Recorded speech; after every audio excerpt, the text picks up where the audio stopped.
Hello and welcome into another episode of Locked On Wolves. This is the post-game podcast. The Timberwolves beat the Denver Nuggets by 30 on Sunday night, a shorthanded Denver team, but it counts just the same, and the Wolves have kicked away many of these opportunities already this season.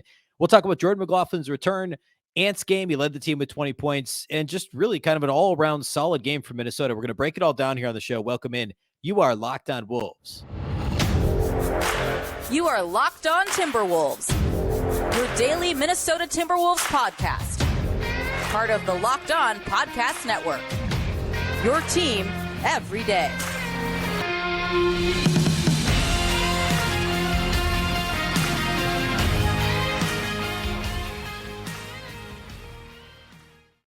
Hello and welcome to the Locked On Wolves podcast, part of the Locked On Podcast Network, your team every day. My name is Ben Beecken. I'm the host of Locked On Wolves. Today's episode is brought to you by PrizePicks. First-time users can receive a 100% instant deposit match up to $100 with the promo code Locked On. That's PrizePicks.com, promo code Locked On. Happy Monday, everybody. It's a victory Monday. The Timberwolves beat the Denver Nuggets on Sunday by 30. Hopefully you had a fantastic weekend. This is the post-game podcast. We're going to break it all down. First, though, off the top, a big thank you for making Locked On Wolves your first listen every day. Of course, this show is free and available everywhere, including YouTube, as well as all of your favorite audio platforms. Wherever you listen to podcasts, you can find Locked On Wolves. You can also watch on the Locked On Sports Minnesota app on both Roku and Amazon Fire TV. More great local sports coverage 24/7, and it's free. Download the Locked On Sports Minnesota app today on Roku and Amazon Fire TV. You can also follow on Twitter at Locked On T-Wolves and at Beecken, and that's with two B's, two E's, C-K-E-N. All right, big win for the Wolves on Sunday. And, of course, I'll open by saying the Nuggets were missing 4 of their 5 starters. I get that. They were missing Nikola Jokic, arguably in the running for, not arguably, he is in the running for a 3rd consecutive MVP award. Jamal Murray, Aaron Gordon, Kentavious Caldwell-Pope. Like, they're missing 4 starters.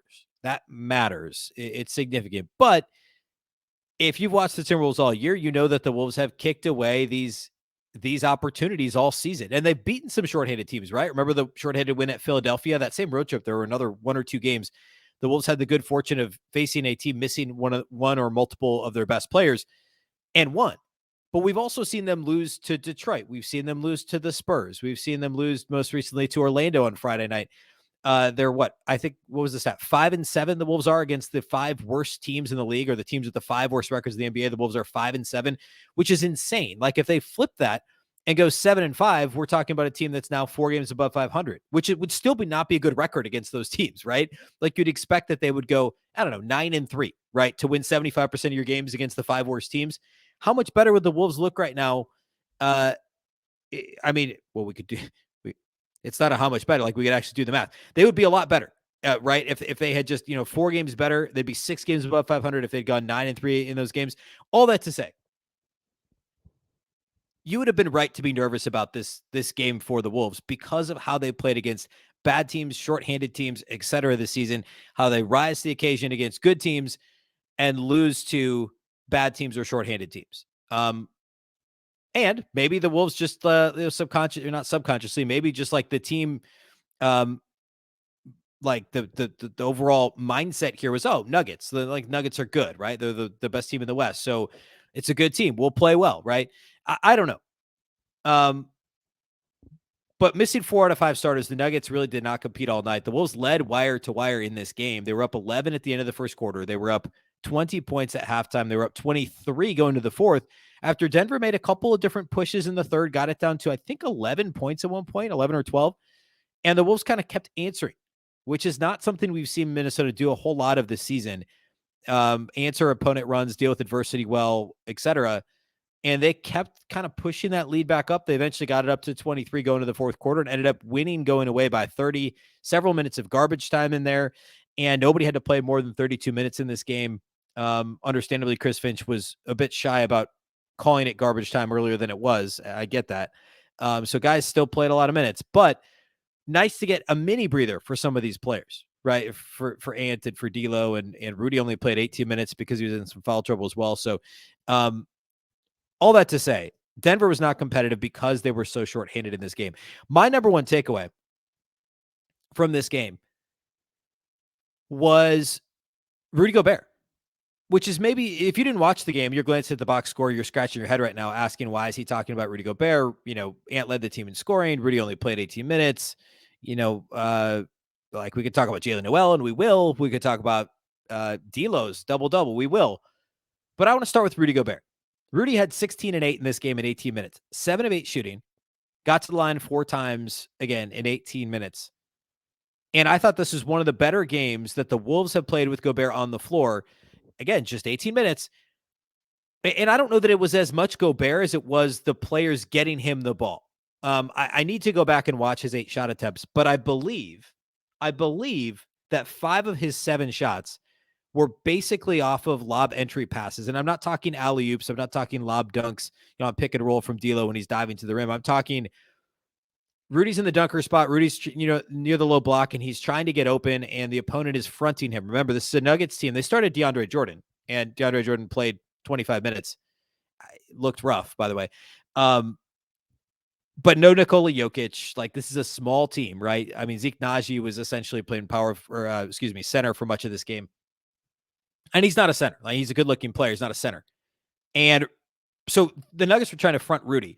And why wouldn't you? Because the Wolves have failed all season to consistently get him the ball down low, not post-up situations. Like, teams should let him try and post up because Rudy doesn't succeed when he's posting up. But when he's trying to get low post positioning to just make himself available, teams have been able to front him, and guys can't get him the ball accurately. D'Lo struggled with it. Kyle Anderson surprisingly struggled at times, although I think Slow-Mo's actually been the best entry passer on the Wolves, at least trying to get the ball to Rudy. And in this game, the Timberwolves somehow all of a sudden figured out how to lob pass the ball to Rudy Gobert. I mean, Jaden McDaniels had at least one, if not 2, really impressive lob entry passes to Rudy. And help side defense just didn't come in time for Denver. And they were playing a lot of lineups that guys that don't typically play together. D'Lo had some nice passes. Kyle Anderson did before he went out. Kyle Anderson played only 13 minutes left with the back spasms again, was ruled out after halftime, obviously in a game the Wolves controlled throughout. But almost to a man, the Wolves were much improved throwing lob entry passes to Rudy in this game. And that led to a really easy 16 points on 8 shots for Rudy Gobert in just 18 minutes. 8 rebounds, only 1 was offensive, and I think that's how he got one of his other buckets, was off an offensive rebound. But this is exactly how Rudy can I don't say dominate, but can contribute offensively and be effective, right? And the Wolves pick their spots. Now, Ant didn't have a big game, and I'm not about to say like Ant and Rudy can't have big games in the same game. There's the whole, like, does Rudy clog the paint for Ant? And I think the answer is sometimes, yeah. But in a game like this, what you need is Rudy to dominate against a smaller opposing front and a much less agile front when DeAndre Jordan's in the game. And he did. And again, I think it was as much the guys on the Wolves that were passing the ball to Rudy as it was Gobert himself. But the positioning was good. He caught all the passes, which is an improvement over some of what we see in this season and some of the hands issues Rudy's had over the years. But I thought this was a really solid Rudy Gobert game. And that, to me, is the biggest takeaway from this game, is getting Rudy involved offensively, making him a weapon, and kind of controlling the paint in that way, in a sense. And I thought the Wolves did that really well in this game. Again, in short minutes, but it matters. And they won the points in the paint, not surprisingly, 72-42. They were a plus 30 in points in the paint in this game. We'll talk more about turnovers here in a minute, but that was massive. And a huge part of that's Rudy Gobert, right? I mean, right there, that's, take out the free throws. That's 14 points in the paint for Rudy alone.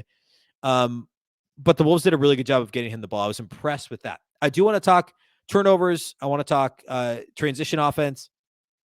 I want to talk D'Lo, Jalen Noel, Jordan McLaughlin with an exciting return to the court after missing 30 games. There's a ton to get to. This is a really well-rounded and well-played game. It's one of the very few, count on one hand so far this season, the number of games that were comfortable wins for Minnesota, right? Like the Lakers win way back in late October, early November comes to mind. Like they're one of the Spurs games. Like very few games have the Wolves truly controlled throughout. And this is one of those, probably 5 or less. So there's plenty to get to. We're going to do all of that here next before we get to individual studs and duds. First, though, let's talk about our title sponsors of today's program. That's our friends over at PrizePicks. If you had taken anybody over in this game on points, I shouldn't say anybody. If you take an Ant over, you would not have been in a good spot on PrizePicks. Ant had a relatively quiet offensive game. If you're wondering how PrizePicks works, let me explain it to you. It's a ton of fun. You just pick 2 to 6 players, and if they'll score more or less than their PrizePicks projection, you can win up to 25 times your money on any entry. You're not competing against other people. It's just you versus the projections available. PrizePicks offers projections on any sport that you watch. Of course, that includes the NBA, as well as the big football game coming up next Sunday. Baseball, once that gets kicked off, the NHL, college sports, you name it, they've got it at PrizePicks. Entries can be made in 60 seconds or less. It really is that easy. Download the PrizePicks app or go to prizepicks.com to sign up and play daily fantasy sports. First-time users can receive a 100% instant deposit match up to $100 with the promo code Locked On. If you deposit $100, for instance, PrizePicks will give you $100. If you deposit $50, they'll give you $50. Don't forget to enter the promo code Locked On at sign up for the instant deposit match of up to $100.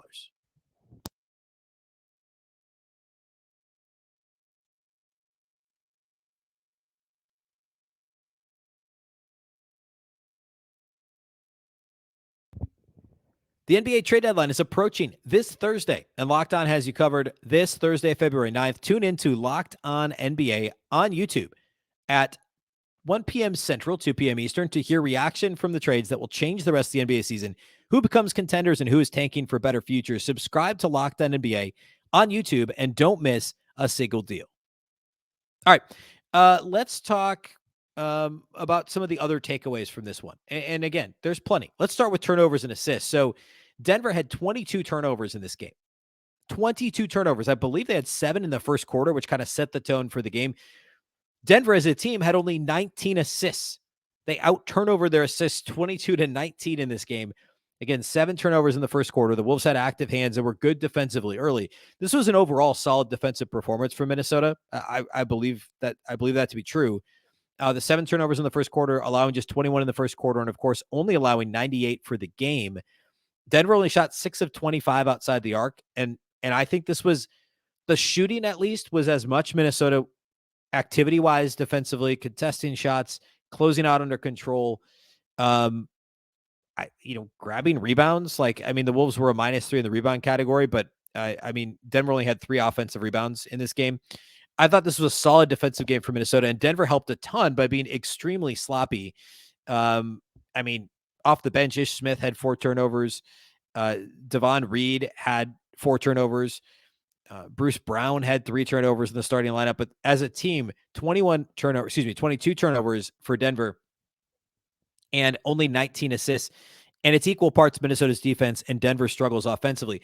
Those 22 turnovers, though, led to 32 points off turnovers for Minnesota, which is not quite the same ratio that I forget who it was the other night that had that ungodly, greater than 2 points per possession off turnovers against the Wolves.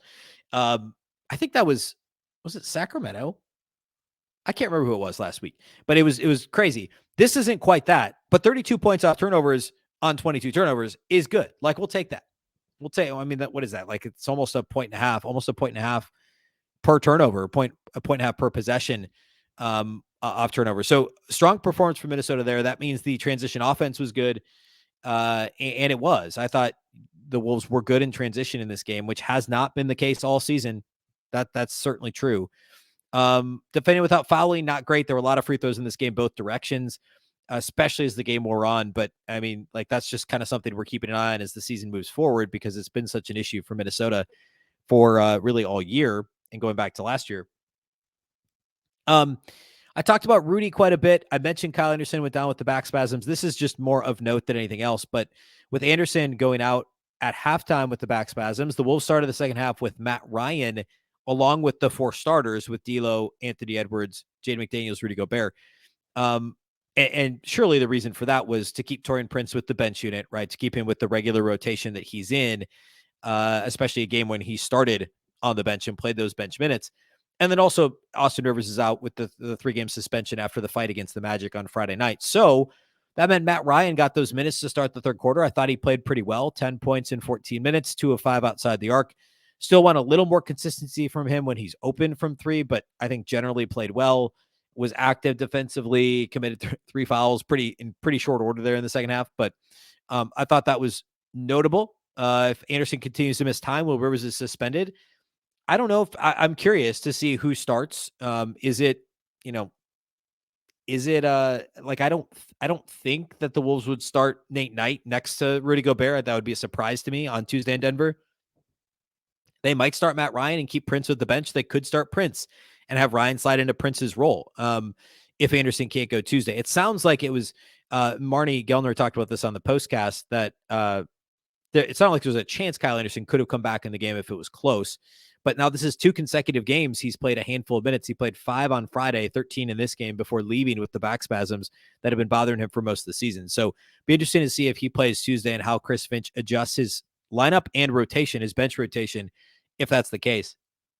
I don't want to steal too much from studs and duds, but so let's talk about Anthony Edwards because he's not going to hit either list for me. I want to talk about Ant's game real briefly.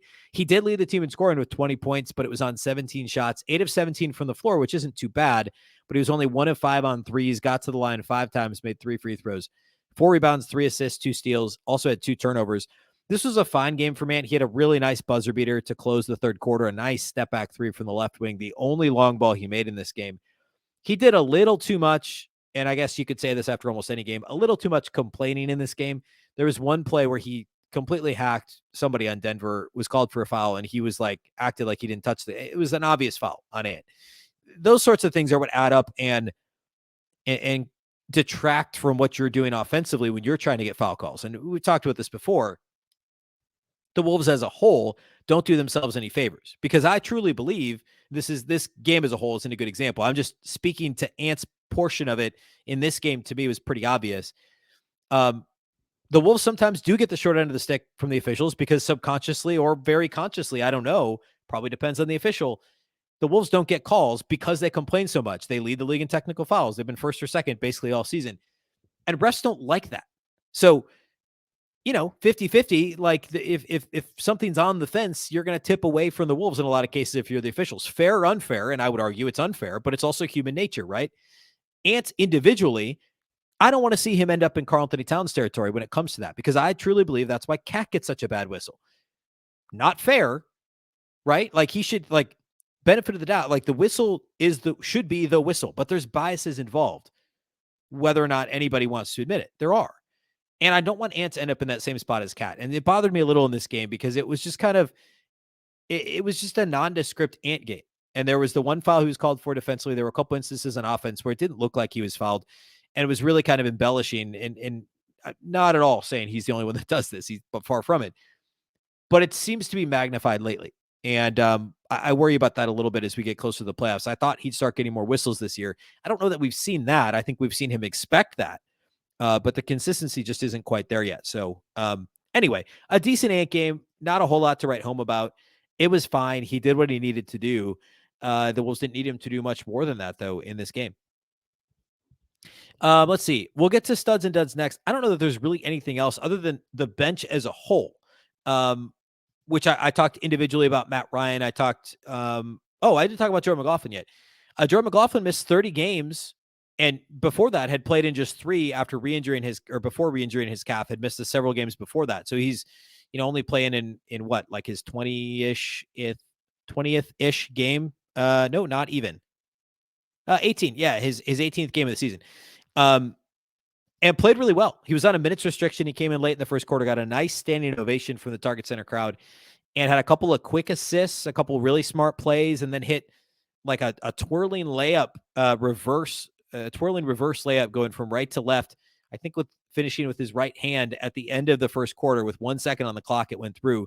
Could have been called, could have gotten to the line too with an and one, but he had the 2 points, 3 assists in 12 minutes. Of course, he did have 1 turnover, I guess, but was a plus 16 in 12 minutes, which is typical Jordan McLaughlin. So a very nice performance from J-Mac in his return from the calf injury. And he said after the game, he hopes to not have a minutes restriction by the time we're at the All-Star break, which is only a couple weeks away now. So, very good game from J-Mac in his return. And the bench overall played extremely well. We're not going to get to all, we were only going to have 3 studs and duds, but I thought Knight played well. I thought Naz Reid played well. Gobert was in foul trouble early. Both those guys played well in his stead. Torian Prince played well, even though the shooting was just 4 of 12 from the floor. I thought he played a really solid game all the way around. A really good bench performance for Minnesota in this 30-point win. Okay, let's close with individual studs and duds. We'll do that here next.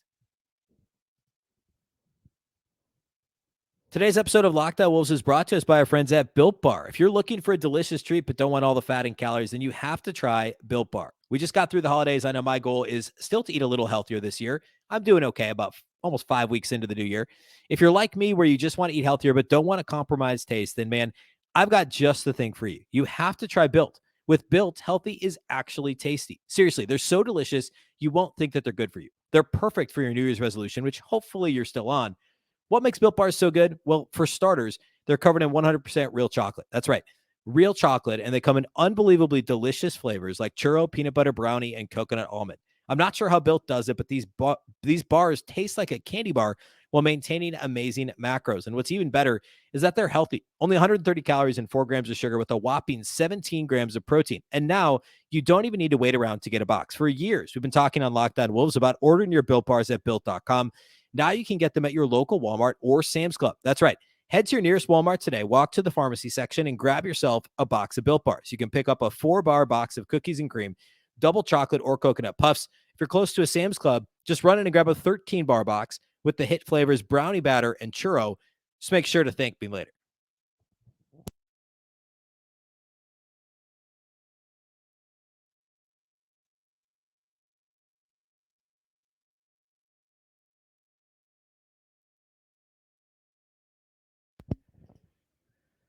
All right, let's talk individual studs and duds from this one. A lot of Wolves played well, in my opinion, in this game. I already talked about Rudy Gobert. He's one of them. I know he was in foul trouble, but he was effective when he was in the game. 16 and 8 on 7 of 8 shooting.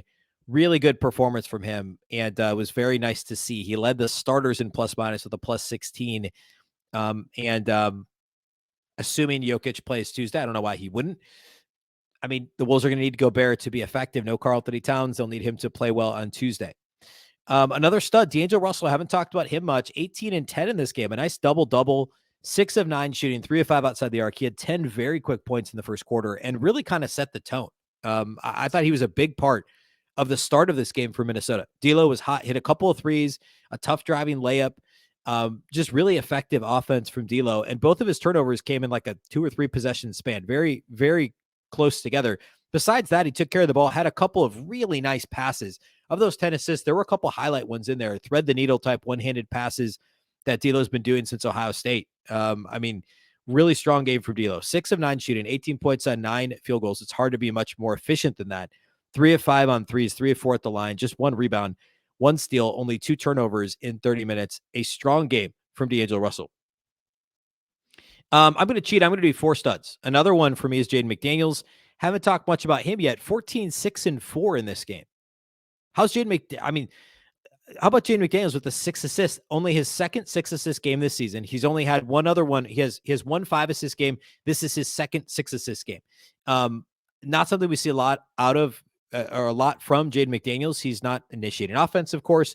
He doesn't typically look to pass once he puts the ball on the floor, but was making the right decisions, swinging the ball when he needed to, did have a couple, drive and dump, drive and kick type possessions in this game. 5 of 10 shooting. And weirdly, of his 10 field goal attempts, none of them were 3-point attempts in this game. So often we're seeing him off the catch, just catch and shoot, catch and shoot, catch and shoot, as we should, right? And he shot the ball extremely well from 3 this year.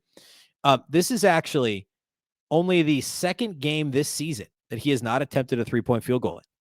Only the second game all season long that Jaden McDaniels has not attempted a 3-point field goal in. But yet he attempted 10 from the floor. And the other game when he didn't attempt a 3-pointer was against Milwaukee. He only attempted 5 shots overall in that game in 27 minutes. This game he plays 32 minutes, attempts 10 shots, makes 5 of them, all 2-pointers. And smart shot selection. We're not talking like one dribble pull-ups from long mid-range like we saw a ton of his rookie season.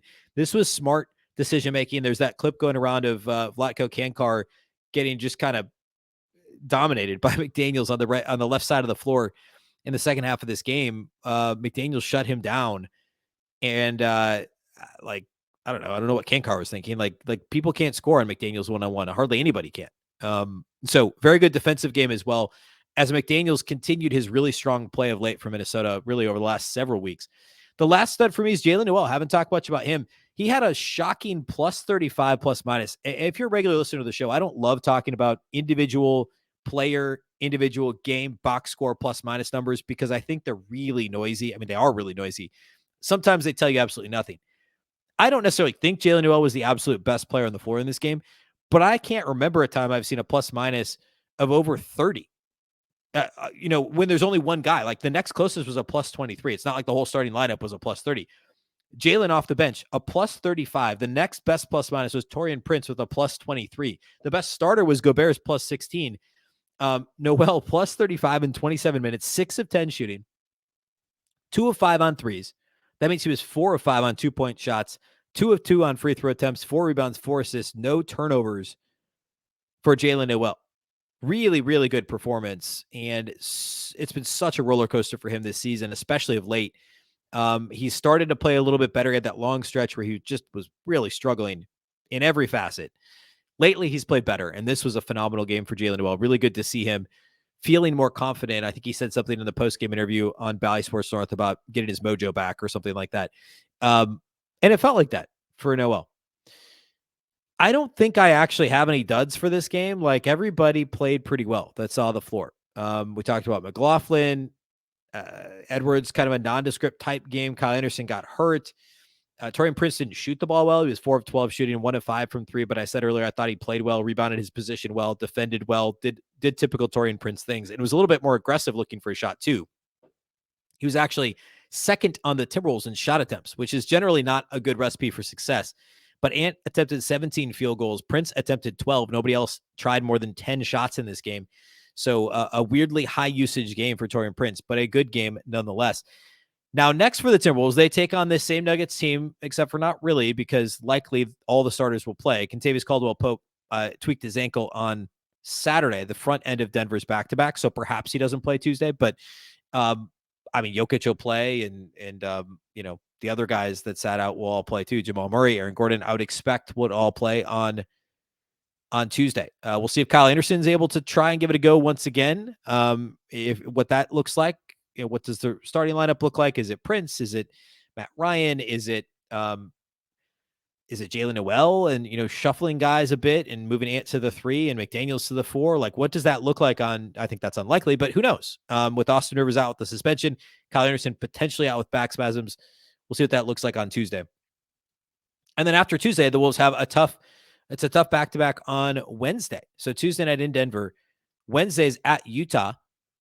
And then you get a day off and go to Memphis, fly all the way over to Memphis for Friday night showdown at the Grizzlies. Of course, the Wolves beat Memphis at home at the start of this lengthy 6-game road trip a week and a half ago now. So very tough road trip. Denver, Utah, Memphis, Dallas. It's tough.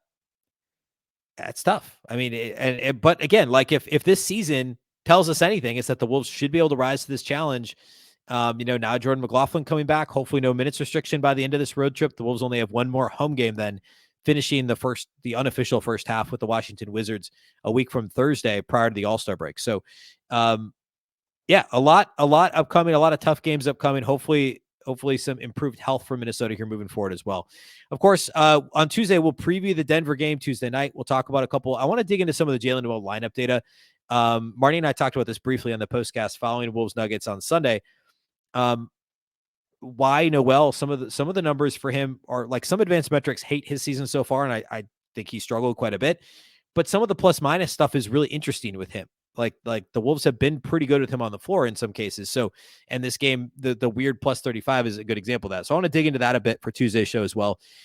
So be sure, if you don't already listen to the podcast regularly, that you follow and subscribe wherever you listen to podcasts. A big thank you to those of you that do make us your first listen each and every day. Of course, it's free and available on YouTube, as well as all of your favorite audio platforms.